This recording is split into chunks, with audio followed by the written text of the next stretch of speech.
আসসালামু আলাইকুম ওয়া রাহমাতুল্লাহি ওয়া বারাকাতুহু। আলহামদুলিল্লাহ ওয়াসসালাতু ওয়াসসালামু আলা রাসূলিল্লাহ, আম্মা বা'দ।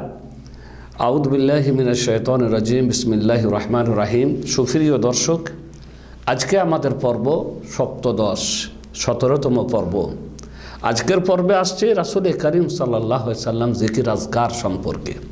তিনি রাসূল আল্লাহ রাব্বুল আলামিনের জিকির আজকার কীভাবে করেছেন, কখন কখন করেছেন, সেই সম্পর্কে আজকের পর্ব শুরু হচ্ছে। তো বলা হচ্ছে তিনি কানা আকমালুন নাসে যিকরান লিল্লাহি আযজা ওয়া জাল্লা। মানুষের মধ্যে তিনি এক পূর্ণাঙ্গ পরিপূর্ণ মানুষ ছিলেন আল্লাহর জিকির করার ব্যাপারে। তার মতন পরিপূর্ণ জিকিরকারী না কেউ এসেছে, না কেউ আসবে। তিনি পরিপূর্ণ এক জিকিরকারী মানুষ ছিলেন মহান আল্লাহ রাব্বুল আলামিনের। তার প্রতিটি কথাই হতো আল্লাহ রাব্বুল আলামিনের জিকিরের এবং আল্লাহ রাব্বুল আলামিন যা ভালোবাসে সেই ব্যাপারে। তিনি যা নির্দেশ দিতেন, তিনি যা নিষেধ করতেন এবং উম্মতের জন্য যে বিধিবিধান তিনি নিয়ে এসেছেন আল্লাহর পক্ষ থেকে, এ সবই ছিল আল্লাহ রাব্বুল আলামিনের জন্য জিকির। সবই জিকিরের আওতায় পড়ে।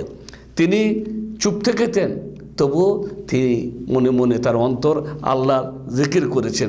তিনি কোথাও গেছেন, চলছেন, তাও তার নফস সবসময় শ্বাস প্রশ্বাস সবসময় জিকিরে ব্যস্ত থেকেছেন।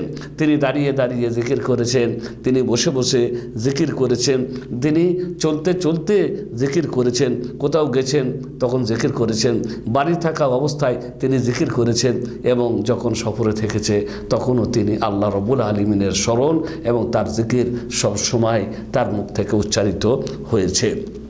রাসূল করিম সাল্লাল্লাহু আলাইহি সাল্লাম যখন সকালে এবং সন্ধ্যায় উপনীত হতেন তখন কি জিকির বা কি দোয়া পড়তেন? রাসূল করিম সাল্লাল্লাহু আলাইহি সাল্লাম যখন সকালে উপনীত হতেন তখন বলতেন, আসবাহনা আলা ফিতরাতিল ইসলাম ওয়া কালিমাতিল ইখলাস ওয়া দীন নবিয়িনা মুহাম্মদ সাল্লাল্লাহু আলাইহি সাল্লাম ওয়া মিল্লাতে আবিনা ইব্রাহিম হানিফা মুসলিমা ওমা কানা মিনাল মুশরিকিন। সকালের জিকিরের মধ্যে এটা ছিল, এটাও তিনি পড়তেন। তিনি আরও পড়তেন, আল্লাহুম্মা বিকা আসবাহনা ও বিকা আমসাইনা ও বিকা নাহিয়া ও বিকা নামুতু ও ইলাইকান নশুর। আবু দাউদ, তিরমিজি, ইবনে মাজাহ ইত্যাদিতে এই জিকিরগুলির কথা এসেছে যে রাসূল করিম সাল্লাল্লাহু আলাইহি সাল্লাম সকাল সন্ধ্যায় এই জিকিরগুলি পাঠ করতেন। অনুরূপভাবে তিনি পাঠ করতেন। তিনি বলেছেন, ইদা আসবাহ আহাদুকুম ফালিয়াকুল, যখন কেউ সকালে উপনীত হয় এবং বলে আসবাহনা ও আসবাহাল মুলকু লিল্লাহ, আসবাহনা ওয়া আসবাহাল মুলকু লিল্লাহি রাব্বিল আলামিন, আল্লাহুম্মা ইন্নী আসআলুকা খায়রা হাযাল ইয়াউম ফাতহাহু ওয়া নাসরাহু ওয়া নূরাহু ওয়া বারাকাতাহু ওয়া হিদায়াতা ওয়া আউযু বিকা মিন শাররি মা ফি হাযাল ইয়াউম ওয়া মা মিন শাররি মা ফি হাযাল ইয়াউম ওয়া শাররি মা বা'দা তুম্মা আমসা ফালিয়াকুল মিসলা যালিক। এই হচ্ছে রাসূল করিম সাল্লাল্লাহু আলাইহি সাল্লামের হিদায়াত, যে সকালে যখন কেউ উঠবে তখন সকাল সন্ধ্যায় এই জিকিরগুলি পাঠ করবে। এ হাদিসও বর্ণিত হয়েছে আবু দাউদে যে এই জিকির তিনি পাঠ করেছেন এবং তার উম্মতের জন্য এই আদর্শ তিনি রেখে গেছেন। সাইয়্যিদুল ইস্তিগফারের তিনি চরম গুরুত্ব দিয়েছেন। সাইয়্যিদুল ইস্তিগফারের তিনি গুরুত্ব দিয়েছেন এবং বলেছেন এই দোয়াটি যদি কেউ সন্ধ্যায় পড়ে আর সকাল অবধি তার যদি মৃত্যু হয়ে যায় তাহলে সে হবে জান্নাতীদের একজন। আর কেউ যদি সকালে পড়ে আর সন্ধ্যা পর্যন্ত তার মৃত্যু হয়ে যায় তাহলে সে জান্নাতে প্রবেশ করবে। কি সাইয়্যিদুল ইস্তিগফার? এই হচ্ছে সাইয়্যিদুল ইস্তিগফার। সাইয়্যিদুল ইস্তিগফার দোয়াটি ঠিক এরকম, আল্লাহুম্মা আনতা রব্বি লা ইলাহা ইল্লা আনতা খালাকতানি ওয়া আনা আবদুক ওয়া আনা আলা আহদিকা ওয়া ওয়া'দিকা মাসতাতা'ত আউযু বিকা মিন শাররি মা সানা'তু আবুউ বিনি'মাতিকা আলাইয়া ওয়া আবুউ লাকা বিযামবি ফাগফিরলি ফাইন্নাহু লা ইয়াগফিরুদ যুনুবা ইল্লা আনত। যদি আমরা সত্যিই যত্ন নিই, বিশ্বাসের সাথে সকালে যদি পড়ি আর সন্ধ্যা পর্যন্ত যদি আমাদের মৃত্যু হয়ে যায় তাহলে ইনশাআল্লাহ তাআলা রাসূল করিম সাল্লাল্লাহু আলাইহি সাল্লামের হাদিস অনুপাতে, হাদিসটি বর্ণিত হয়েছে বুখারী শরীফে, যে সে জান্নাতে যাবে। আর যে সন্ধ্যায় পড়বে আর সকাল পর্যন্ত তার যদি মৃত্যু হয়ে যায় সে যাবে জান্নাতে। বিশ্বাসের সাথে আমরা যদি এই দোয়ার যত্ন নিই অবশ্যই অবশ্যই আল্লাহ রাব্বুল আলামিনের এত বড় রহমতের আমরা ভাগীদার হব। অনুরূপভাবে রাসূল করিম সাল্লাল্লাহু আলাইহি সাল্লাম সকালে আরও যে দোয়া পড়েছেন সেটা হচ্ছে লা ইলাহা ইল্লাল্লাহু ওয়াহদাহু লা শারীকা লাহু লাহুল মুলকু ওয়া লাহুল হামদ ওয়া হুয়া আলা কুল্লি শাইইন কাদির। তিনি বলেছেন এইটা যদি কেউ প্রতিদিন 100 বার পড়ে, প্রতিদিন যদি কেউ 100 বার পড়ে, তাহলে 100 জন কৃতদাস দাসী মুক্ত করার সমান তার সমান হবে। 100টি নেকি তার নেকির খাতায় লিখে দেওয়া হবে এবং 100টি পাপ তার মোচন করে দেওয়া হবে। এবং সেদিন সব সময় আল্লাহর পক্ষ থেকে তার জন্য রক্ষক থাকবে, যে রক্ষক তাকে শয়তানের ক্ষতি থেকে বাঁচাবে। আর কিয়ামতে যখন সে আসবে তখন তার থেকে উত্তম নিয়ে কেউ আসতে পারবে না। সব থেকে উত্তম জিনিস যে নিয়ে আসবে সে হচ্ছে এই ব্যক্তি যে এটা পড়বে, তবে তার ব্যাপার আলাদা, যে তার মতো পড়বে এবং তার থেকেও বেশি পড়বে।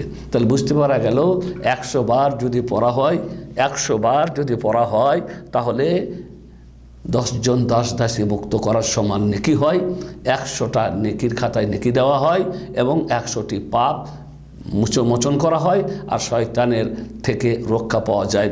আল্লাহ রাব্বুল আলামিন একজন রক্ষককে নিযুক্ত করে দেন। অনুরূপভাবে সকাল ও সন্ধ্যায় রাসূল করিম সাল্লাল্লাহু আলাইহি সাল্লামের পঠনীয় দোয়ার মধ্যে এগুলিও ছিল। এই দোয়াও তিনি পড়েছেন কি, আল্লাহুম্মা ইন্নী আসআলুকাল আফিয়া ফিদ দুনিয়া ওয়াল আখিরা, আল্লাহুম্মা ইন্নী আসআলুকাল আফওয়া ওয়াল আফিয়া ফি দীনি ওয়া দুনিয়ায়া ওয়া আহলি ওয়া মালি, আল্লাহুম্মা আস্তুর আওরাতি ওয়া আমিন রাওআতি, আল্লাহুম্মা ফিদনি মিন বাইনি ইয়াদাইয়া ওয়া মিন খালফি ওয়া আন ইয়ামিনি ওয়া আন শিমালি ওয়া মিন ফাওকি ওয়া আউযু বিকা বিআযামাতিকা আন উগতালা মিন তাহতি। আবু দাউদ এবং আবু দাউদ এবং ইবনে মাজার হাদিস। এখানে অনেকগুলি কথা হচ্ছে যেগুলি আমরা আল্লাহর কাছে চাইছি। অনেক কিছুই আল্লাহর কাছে নিরাপত্তা চাওয়া হয়েছে, ভয় ভীতি থেকে নিরাপত্তা চাওয়া হয়েছে এবং আল্লাহ রাব্বুল আলামিনকে বলা হচ্ছে এই জিকিরের মধ্যে, আল্লাহ গো আমার সামনে থেকে যদি বিপদ আসে, পিছন দিক থেকে যদি বিপদ আসে, ডান দিক থেকে যদি বিপদ আসে, বাম দিক থেকে যদি বিপদ আসে, ওপর থেকে যদি বিপদ আসে, সমস্ত বিপদকে আল্লাহ রাব্বুল আলামিন তুমি রক্ষা করো। এই সমস্ত কথা এই জিকির বা এই দোয়াটির মধ্যে আছে। অনুরূপভাবে রাসূল করিম সাল্লাল্লাহু আলাইহি সাল্লাম বলেছেন, মা মিন আবদিন ইয়াকুলু ফি সাবাহি কুল্লি ইয়াউমিন ওয়া মাসাই কুল্লি লাইলাতিন বিসমিল্লাহিল্লাযী লা ইয়াদুররুহু মা ইসমিহি শাইউন ফিল আরদি ওয়ালা ফিস সামা ওয়া হুয়াস সামিউল আলিম সালাসা মাররাত ইল্লা লাম ইয়াদুররুহু শাইউন। আবু দাউদ, তিরমিজি এবং ইবনে মাজার হাদিস। যদি কোনো বান্দা প্রত্যেক সকালে কিংবা প্রত্যেক সন্ধ্যায় রাতে পড়ে বিসমিল্লাহিল্লাযী লা ইয়াদুররুহু মা ইসমিহি শাইউন ফিল আরদি ওয়ালা ফিস সামা ওয়া হুয়াস সামিউল আলিম, তাহলে পৃথিবীর কোনো জিনিস তাকে ক্ষতি করতে পারবে না। আর এই দোয়াটা 3 বার পড়তে হয়, সকালে 3 বার এবং সন্ধ্যায় 3 বার। অনুরূপভাবে আবু বকর রাদিয়াল্লাহু তাআলা আনহু একবার রাসূল করিম সাল্লাল্লাহু আলাইহি সাল্লামকে বললেন, ইয়া রাসূলুল্লাহ আল্লিমনি মা আকুলু ইদা আসবাহতু ওয়া ইদা আমসাইতু, আমাকে বলে দেন এমন একটি দোয়া যেটা আমি সকালে বলবো বা আমি সন্ধ্যায় বলবো। তখন রাসূল করিম সাল্লাল্লাহু আলাইহি সাল্লাম বললেন, তুমি এই দোয়াটা বলবে কি, আল্লাহুম্মা ফাতিরাস সামাওয়াতি ওয়াল আরদ আলিমাল গায়বি ওয়াশ শাহাদা রাব্বা কুল্লি শাইইন ওয়া মালিকা ওয়া মালিকা আশহাদু আন লা ইলাহা ইল্লা আনতা আউযু বিকা মিন শাররি নাফসি ওয়া মিন শাররি শাইতানি ওয়া শিরকিহি ওয়া আন আকতারিফা আলা নাফসি সুআন আও আজুররুহু ইলা মুসলিমিন। রাসূল করিম সাল্লাল্লাহু আলাইহি সাল্লাম বলেছেন যে এটা সকালে এবং সন্ধ্যায় পড়ো, আর যখন বিছানায় যাবে তখনও পড়ো। এই হচ্ছে রাসূল করিম সাল্লাল্লাহু আলাইহি সাল্লামের পঠনীয় দোয়া বা জিকির, যেগুলি রাসূল করিম সাল্লাল্লাহু আলাইহি সাল্লাম পাঠ করেছেন। অনুরূপভাবে রাসূল করিম সাল্লাল্লাহু আলাইহি সাল্লাম যখন বাড়ি থেকে বের হয়েছেন তখনও দোয়া পড়েছেন, যখন বাড়িতে প্রবেশ করেছেন তখনও দোয়া পড়েছেন। কি দোয়া পড়েছেন?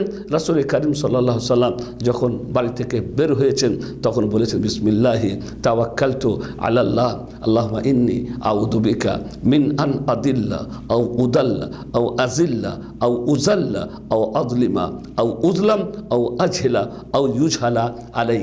তিরমিজি, নাসাই এবং ইবনে মাজার হাদিস। বাড়ি থেকে বের হয়ে রাসূল করিম সাল্লাল্লাহু আলাইহি সাল্লাম এই দোয়াটি পড়েছেন। এর মধ্যে কি বলা হয়েছে? রাসূল করিম সাল্লাল্লাহু আলাইহি সাল্লাম আল্লাহর কাছে পানা চেয়ে বলছে, আল্লাহ গো, আমি যেন ভ্রষ্ট না হয়, কারো দ্বারাই যেন আমাকে ভ্রষ্ট না করা হয়, আমার যেন পদস্খলন না ঘটে, কারো মাধ্যমে যেন আমার পদস্খলন না ঘটানো হয়, আমার প্রতি যেন জুলুম না হয়, কেউ যেন আমার প্রতি জুলুম না করে, এমন কোনো জাহেল প্রকৃতির মানুষের মুখোমুখি যেন আমি না হয়। মূর্খামি থেকে আল্লাহ গো, তুমি আমাকে বাঁচাইও। অনুরূপভাবে রাসূল করিম সাল্লাল্লাহু আলাইহি সাল্লাম যখন বাড়ি থেকে বড় হয়েছে তখন এই দোয়াটাও পড়েছেন, বিসমিল্লাহি তাওয়াক্কালতু আলাল্লাহ ওয়ালা হাওলা ওয়ালা কুওয়াতা ইল্লা বিল্লাহ। এই দোয়াটা যখন কেউ পড়ে, রাসূল করিম সাল্লাল্লাহু আলাইহি সাল্লাম বলেছেন, বাড়ি থেকে বের হয়ে যখন কেউ এই দোয়াটা পড়ে নেয় তখন তাকে বলা হয় কুদিতা ও কুফিতা ও উফিতা ও তানাহা আনহু শাইতান। এই দোয়াটা যখন কেউ বলা হয় বা যে বলে, তখন তাকে বলা হয় তুমি সুপথে প্রতিষ্ঠিত থাকতে পারবে বা তোমাকে সুপথে পরিচালিত করা হবে এবং আল্লাহ রাব্বুল আলামিন তোমার জন্য যথেষ্ট হবেন এবং তোমাকে রক্ষা করবেন এবং শয়তান তোমার কাছেও ঘেঁষতে পারবে না।